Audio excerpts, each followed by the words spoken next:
అందరికీ నమస్కారం. నేను మీ గంటి ఉష. నా మిత్రులకి, శ్రేయోభిలాషులకి, సబ్స్క్రైబర్స్కి, నా వీడియోస్ చూస్తూ మంచి మంచి కామెంట్స్ చేస్తున్న అభిమానులందరికీ కూడా కృతజ్ఞతలు, శుభాభినందనలు. ఈరోజు నేను మాట ఇచ్చినట్టు మంచి నిద్రపోవడానికి ఏం చేయాలి, ప్రస్తుతం మనం ఏం చేస్తున్నాం అసలు నిద్ర కోసం, అసలు ఈ నిద్ర ఏంటి, ఎందుకు నిద్ర మనిషికి అవసరమా, వీటన్నింటి గురించి మనం తెలుసుకుందాం. అంతేకాకుండా నిద్ర కోసం మనం చేస్తున్నటువంటి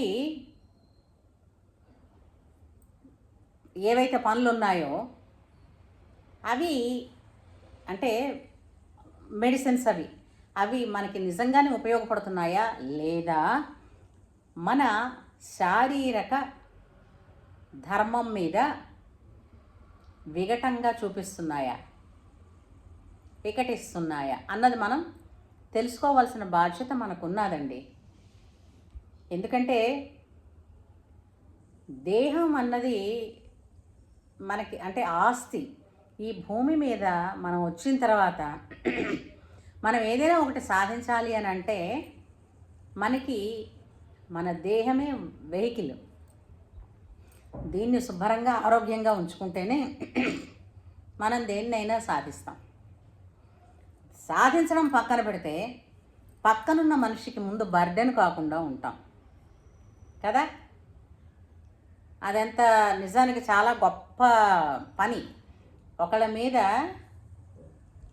డిపెండ్ అయిపోకుండా ఉంటే కనుక మనం చాలా మటుకు సేవ చేసినట్టేనట అని ఒక మా నవలా రచయిత ఆయన పుస్తకంలో రాశారు.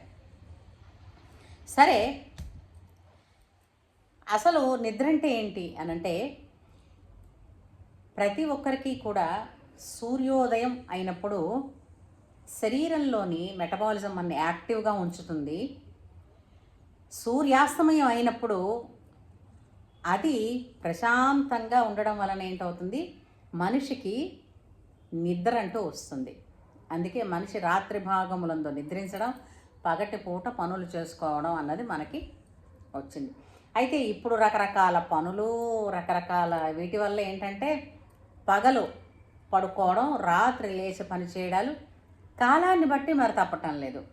కానీ ఆ సంతులన లేకపోవడం, ఎన్నో మార్పులు, ఇవన్నీ కూడా లైఫ్ స్టైల్ చేంజెస్ అన్నమాట, చాలా వచ్చేసాయి.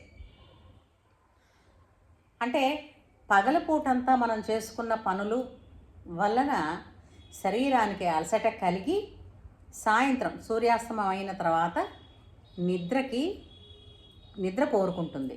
ఆ నిద్రలో తిరిగి పొద్దున్నుంచి మనం చేసిన అలసటనంతటిని పోగొట్టడమే కాకుండా శరీరానికి తిరిగి మళ్ళీ మర్నాడు లేచి పని చేసుకోవడానికి కావలసినంత సేద తీరుస్తుంది అనమాట. అంటే మన మొబైల్ ఛార్జ్ చేసుకున్నట్టే అండి.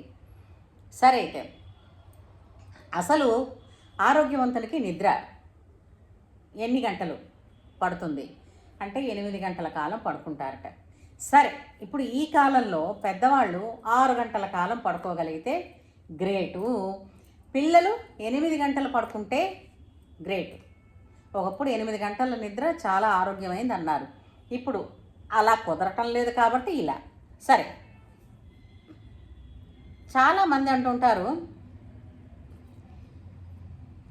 నిద్ర పట్టదు. ఎందుకు నిద్ర పట్టడం లేదు? నిద్ర ఎందుకు పట్టడం లేదు? అయితే శారీరకంగా కావలసినంత వ్యాయామం లేకపోవడం వలన, లేదంటే శరీరానికి అంటే మన కడుపుకి, మన నాలికకి ఇష్టమైంది తింటాం, కానీ అది కడుపుకి మంచిదో కాదో కూడా తెలియదుగా. అలాంటి వాటి వలన కూడా మనకి నిద్ర పట్టనివ్వని పరిస్థితులు వస్తూ ఉంటాయి. ఇంతేకాకుండా మనుషుల్లో యాంగ్జైటీ ఉన్న, ఆందోళన కలిగిన, భయం కలిగిన కూడా మొట్టమొదట శరీరం అంతా కూడా మైండ్ నుంచి మొత్తం అలర్ట్ అయిపోవడంతో, కాన్షియస్నెస్ ఎక్కువ ఉండడంతో మనకి నిద్ర అన్నది తగ్గిపోతుంది. మరి ఏం చేయాలి? ఈ నిద్ర పట్టాలి అని అంటే ఏం చేయాలి? చాలామంది ఏం చేస్తున్నారు, నిద్ర పట్టాలంటే ఏం చేయాలి, కానీ ఏం చేస్తున్నారు, ఏం చేయాలి? ఒకప్పుడు ప్రతి వాళ్ళకి కూడా ఏంటంటే సూర్య నమస్కారాలు అని అన్నది ప్రతి ఇంట్లోనూ ప్రతి ఒక్కరికి కూడా అది ఒక డైలీ రొటీన్ లాగా ఉండేది. సూర్య నమస్కారాలు సూర్యోదయానికి ముందే లేచి సూర్యుడి వైపు తూర్పు దిక్కు తిరిగి సూర్యో నమస్కారాలు చా ఆరోగ్యవంతులైతే చక్కగా ఒక 10-12 రౌండ్స్ వేస్తే బ్రహ్మాండంగా ఆ రోజంతా వాళ్ళు పని చేసుకోగలుగుతారు. హాయిగా వాళ్ళ వ్యవహారాలన్నీ చక్కబెట్టుకుని ప్రశాంతంగా నిద్రపోతారు. సరే, ఇప్పుడు ఎంతమంది సూర్య నమస్కారం పక్కన పెట్టండి, సూర్యోదయానికి లేచిందెవడు అంటే ఎంతమంది లేస్తున్నారు అని లేచిన వాళ్ళందరినీ కూడా వాళ్ళందరికీ నేను గౌరవిస్తాను, నమస్కరిస్తాను కూడా. వాళ్ళందరికీ కూడా సూర్యోదయానికి లేవని వాళ్ళ సంగతి గురించి మాట్లాడదాం. సరే, ఇంకోటి మామూలుగా ఎక్సర్సైజెస్ అయినా చేయాలి. మనం ఇంటి పనులే కొన్ని చాలా వాటికి మనం అయితే మనకి ఈ మేడ్స్ ఉన్నారు, పని వాళ్ళు ఉన్నారు, లేదా మిషన్స్ ఉన్నాయి. వీటి మీద ఆధారపడిపోతాం కాబట్టి పెద్దగా శరీరం అలిసేంత పని అయితే తక్కువ.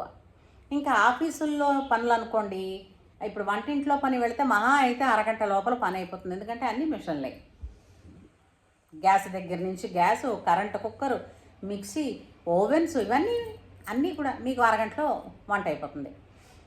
అయితే పోనీ ఆఫీసులో పని అంటారా, అది